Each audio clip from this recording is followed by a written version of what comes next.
بسم الله الرحمن الرحيم والصلاة والسلام على أشرف المرسلين سيدنا محمد وعلى آله وصحبه أجمعين. Donc, alhamdoulilah, pour cette deuxième partie de ce séminaire, de ce week-end, hier, on était autour de Fiqh at-Tadarruj sur la compréhension, la compréhension de la pédagogie progressive qu'on a dans notre religion et dans les sources de notre religion. On a fait un tour sur les différentes catégories. Et aujourd'hui, Inch'Allah, la thématique sera autour de Fiqh al-Awlawiyat, la compréhension des priorités, avoir le sens des priorités par rapport à ce qui est enseigné par notre noble religion. Donc le cheikh hier, il avait expliqué qu'il y avait beaucoup de catégories dans le fiqh, la jurisprudence qui est basée sur la compréhension. Comprendre, le mot fiqh veut dire atteindre cette compréhension. Il a dit qu'il y a beaucoup de catégories. En général, quand on entend le mot fiqh, on pense uniquement adoration, ibadat, mais Cheikh dit le mot il est très vaste.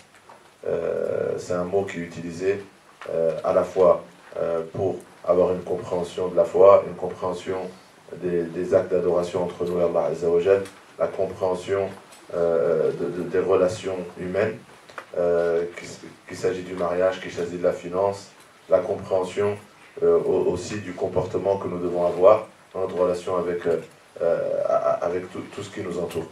Et après, il a catégorisé les autres catégories de fiqh, et il a cité parmi eux le fiqh al-waqi', avoir une compréhension du contexte et de l'environnement.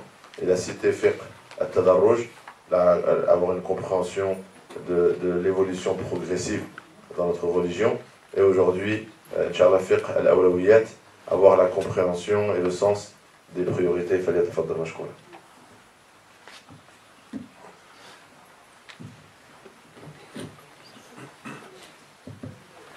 بسم الله الرحمن الرحيم.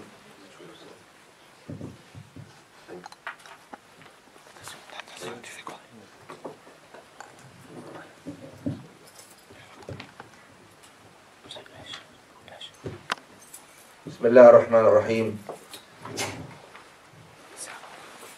الحمد لله رب العالمين،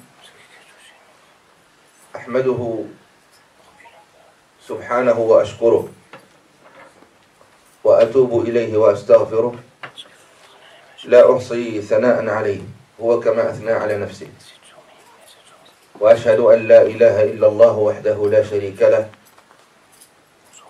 شهادة عبده وابن عبده وابن أمته، ومن لا غنى له طرفة عين عن رحمته، وأشهد أن سيدنا ونبينا وعظيمنا محمدا عبده ورسوله، أشرف من وطئ الحصى بنعله، اللهم صل وسلم وبارك عليه وعلى آله وصحبه ومن تبعهم بإحسان إلى يوم الدين.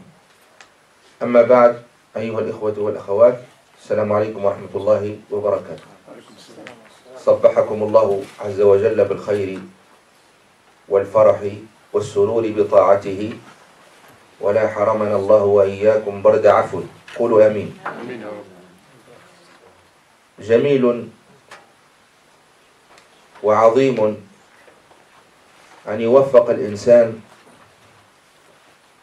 من أول يومه إلى أن يجلس مجلسا يذكر فيه ربنا سبحانه وتعالى ويصلى فيه على النبي صلى الله عليه وسلم ويزداد فيه علما، فإن ذلك من الأعمال الصالحة التي رغب فيها رسول الله صلى الله عليه وآله وسلم، فقال: ومن سلك طريقا يلتمس فيه علما سهل الله له طريقا إلى الجنة. وكون الإنسان يخرج من بيته ليفرغ نفسه ويأتي إلى بيت من بيوت الله تعالى ليتعلم ما ينفعه في دينه ودنياه، هذا خير عظيم ليس معطى لكل إنسان. كيف نتكلم اليوم يا شيخ موسى؟ إيه أنا عارف بس كيف نتكلم؟ أنت تترجم ولا كيف؟ لا نسأل الجمهور. Vote. نعمل الفوت. Ça a été hier? Vous préférez que je traduise moi ou le frère? Peu importe. Là, non, c'est pas ça, c'est par rapport à la compréhension, je veux dire. Comme hier, c'était très compréhensible. C'était compliqué? C'était compréhensible, c'était très compréhensible. Ben. Inch'Allah. لا مكسب السكور إن شاء الله أنت الفولون. طيب أمس تحدثنا عن نوع من أنواع الفقه وهو فقه التدرج. طبعا هذه الأنواع التي تكلم فيها العلماء لو قال قائل هل هي منصوص عليها نصا في القرآن والسنة نقول لا، وإنما هي من العلوم المستنبطة، من العلوم المستنبطة التي استنبطها العلماء بالاجتهاد. فالفقه ليس نوعا واحدا. لا نتكلم عن الفقه كما قلنا أمس، لا نتكلم عن الفقه من حيث أنه فن من الفنون الشرعية، علم من العلوم الشرعية. الفقه لو ذهبت تدرس الفقه الآن على مذهب من مذاهب الفقه المعتبرة مثل مذهب الإمام مالك أو الشافعي أو مذهب الإمام أحمد أو مذهب أبي حنيفة، تدرس الفقه بدءا بكتاب الطهارة. كتاب الطهارة تجد فيه باب المياه، باب الآنية إلى آخره. ثم تأتي كتاب الصلاة، ثم الزكاة. يبدأون غالبا بإيش؟ بالعبادات. الطهارة فالصلاة فالزكاة فالصيام فالحج، وتارة من يقدم الحج على الصيام، وذلك لما ورد في الحديث من تقديم تارة صوم رمضان وتارة الحج، ورد هذا وهذا عن النبي صلى الله عليه وسلم. ثم يمضون إلى المعاملات، فمنهم من يقدم الكلام عن النكاح والزواج والطلاق، ومنهم من يقدم البيوع، نقول لك لأنه لا يتزوج حتى يعمل ويكتسب. وهكذا يأتون على كل أبواب الفقه. ليس هذا هو موضوعنا. موضوعنا أنواع الفقه التي بحث فيها العلماء وتكلم فيها العلماء، والتي استنبطوها إما من النصوص الشرعية أو من مقاصد الشريعة، والتي نحتاجها اليوم. وبينا بعض الأنواع كفقه التدرج، فقه الممكن، فقه الأولويات، فقه الموازنات، فقه الواقع. كل هذه أنواع من أنواع الفقه. أمس تكلمنا عن فقه التدرج، واليوم نتكلم عن فقه الأولويات. وفي الواقع اختيار هذا الموضوع كما أشار عليه الشيخ يوسف جزاه الله خيرا كانت هذه إشارة موفقة. لماذا؟ لأنه تتمة لدرس أمس. يعني الذي يتعلم ما معنى فقه التدرج لا بد أن يليه أن يتعلم ما معنى فقه الأولويات. فهذان فقهان يرتبط بعضهما ببعض، فقه التدرج وفقه الأولويات. Donc c'est quoi le fiqh al-awlawiyat? Le sens des priorités, c'est ça? Le sens des priorités. أظن سيصعب علي اليوم الترجمة لأنه العبارات ما هي سهلة. يا رب يعيننا وخلاص. يا شيخ تسترسل باللغة العربية تكون الصورة أحسن. فربما الشيخ يوسف يعين. نعم هذا هو، لأنه صعب والله، صعب سيصعب علي. لأن العربية أحسن. طيب الآن فقه الأولويات هل هو منصوص عليه في الشرع؟ لا، وإنما هو مستنبط استنباطا استنبطه العلماء إما من بعض النصوص أو من بعض القواعد العامة الشرعية. فقه الأولويات يعني عند بعض أهل العلم أن يعرف الإنسان مراتب الأعمال، فالأعمال لها مراتب، وأن يميز الإنسان بين مراتبها. فالواجبات مثلا تتفاوت، الواجبات تتفاوت، ليست على درجة واحدة، كلها واجبة لكن ليست على درجة واحدة. المنهيات تتفاوت في النهي وفي الأثر التمييز بين هذه الأمور هذا من الفقه. أن يقدم ما حقه التقديم، وأن يؤخر ما حقه التأخير، وأن يكبر ما حقه التكبير، وأن يصغر ما حقه التصغير، أن يميز بين الفاضل والمفضول، بين المهم والأهم. هذا هو فقه الأولويات، التفريق بين هذه المقامات وهذه التفاوتات بين هذه المسائل. هذا هو فقه الأولويات من حيث التعريف. والنبي صلى الله عليه وآله وسلم حينما حج ومضى إلى جبل الصفا قال: ابدأوا بما بدأ الله به، وفي لفظ أبدأوا بما بدأ الله به. فهذا أخذ منه أهل العلم ما يدل على فقه الأولى. قال لك هذا الشيء أولى من هذا الشيء. أولى إيش؟ أولى بالتقديم، أو أولى بالاهتمام، أو أولى بالاجتناب، أو أولى بالفعل، أو أولى بالنظر، أو أولى بالبحث من هذا الشيء. فقد يجتمع شيئان ويكون بينهما نقطة اشتراك. مثلا قد يجتمع شيئان في الفضل لكن أحدهما أفضل من الآخر. فقه الأولويات أن تقدم الأفضل على المفضول، وما يسمى بتقديم الفاضل على المفضول، وكلها سنضرب لها أمثلة. كلام الآن فيه هذا كله تقعيد، لكن سنضرب أمثلة ونذكر الأنواع، وكله إن شاء الله سيتيسر بإذن الله تعالى. تفضل. Donc, Cheikh nous rappelle que les précédents titres qu'il avait cités sur toutes les catégories de jurisprudence, il y a la plus connue, celle quand vous ouvrez les recueils de fiqh de jurisprudence, vous ouvrez des chapitres qui commencent par les chapitres d'adoration, qui commencent par exemple Tahara, les sujets de purification suivis de prière, d'aumône, de jeûne, de pèlerinage. Vous arrivez dans les relations humaines, ça parle de mariage, ça parle de la finance, etc.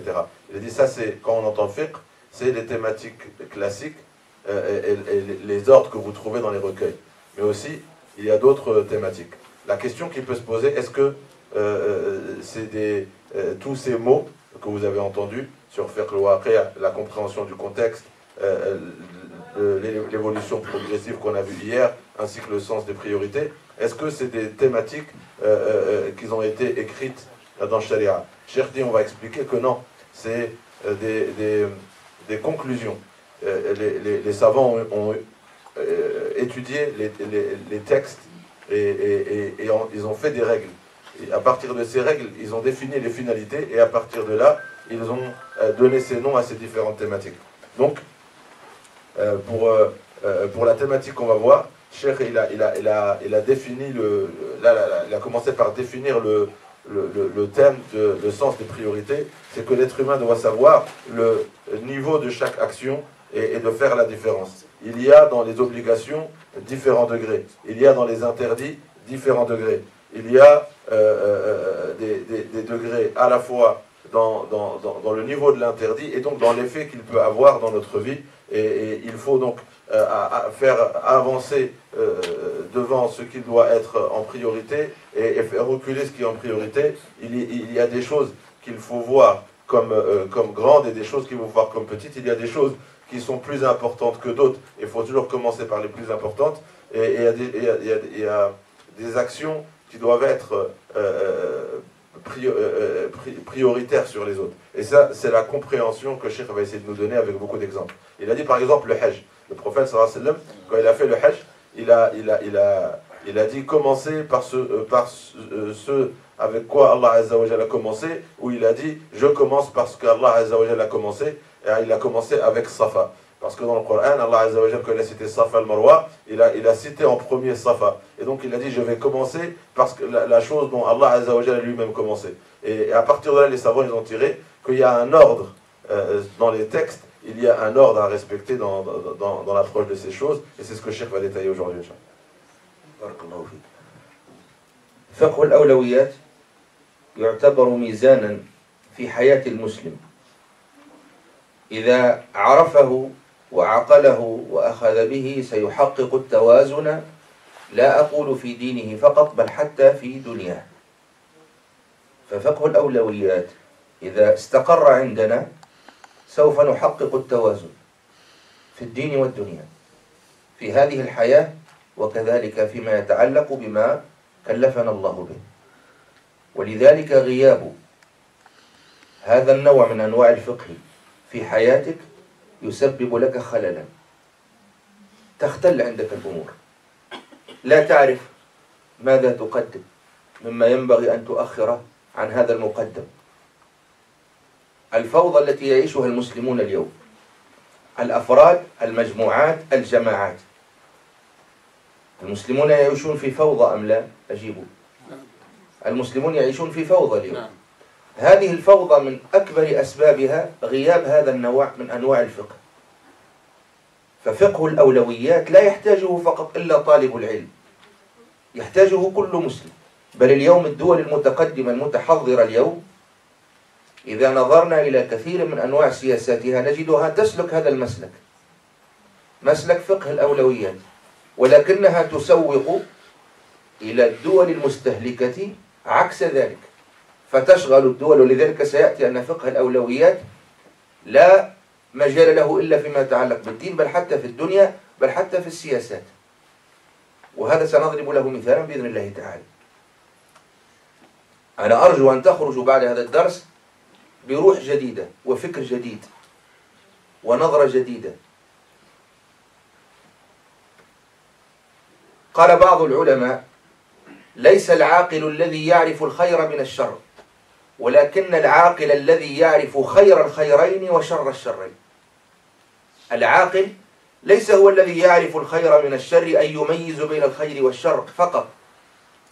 لا يتوقف العقل والفهم والفطن على هذا، بل العاقل من يعرف خير الخيرين وشر الشرين، فيقدم الأعلى على الأدنى. فمثلا في باب المصالح والمفاسد، فقه الأولويات ينظر إلى المصالح والمفاسد باعتبار، أو مما ينبغي اعتباره، أن يقدم المصلحة العليا على المصلحة الدنيا، وأن يدفع المفسدة الصغرى بالمفسدة الكبرى، وهكذا. فالأولويات يعني أن يقدم الأول فالأول، والأجدر فالأجدر، والأنفع فالأنفع، وهكذا. وهذا نجده في كل المجالات. سوف نبدأ إن شاء الله عز وجل أولا بما يتعلق باعتقاد الإنسان، ففقه الأولويات داخل أيضا في باب الاعتقاد. ترجم هذه بسرعة. Donc, Cheikh dit, ce sujet, si on le maîtrise, on va avoir un moyen de mesurer l'équilibre parfait dans la vie du croyant. Pour atteindre un équilibre parfait à la fois dans la religion et à la fois dans la vie de tous les jours, il est important pour chaque musulman d'avoir une maîtrise de ce sujet. Et l'absence de ce sujet crée un déséquilibre dans la vie du croyant, à la fois dans la religion, à la fois dans la vie de tous les jours. Cheikh dit par exemple, quand vous regardez la situation de notre communauté, qu'est-ce qu'on voit? On voit l'absence de cette science.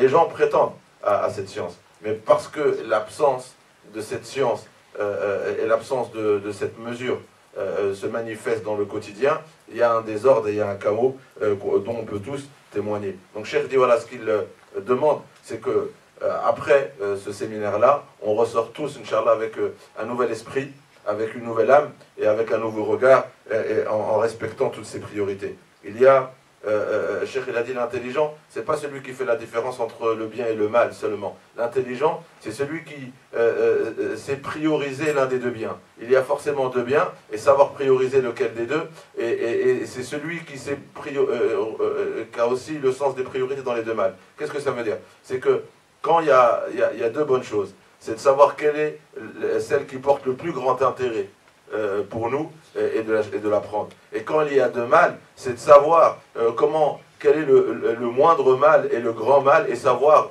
repousser le plus grand des deux. نعم. فقه الأولويات في باب العقائد مثلا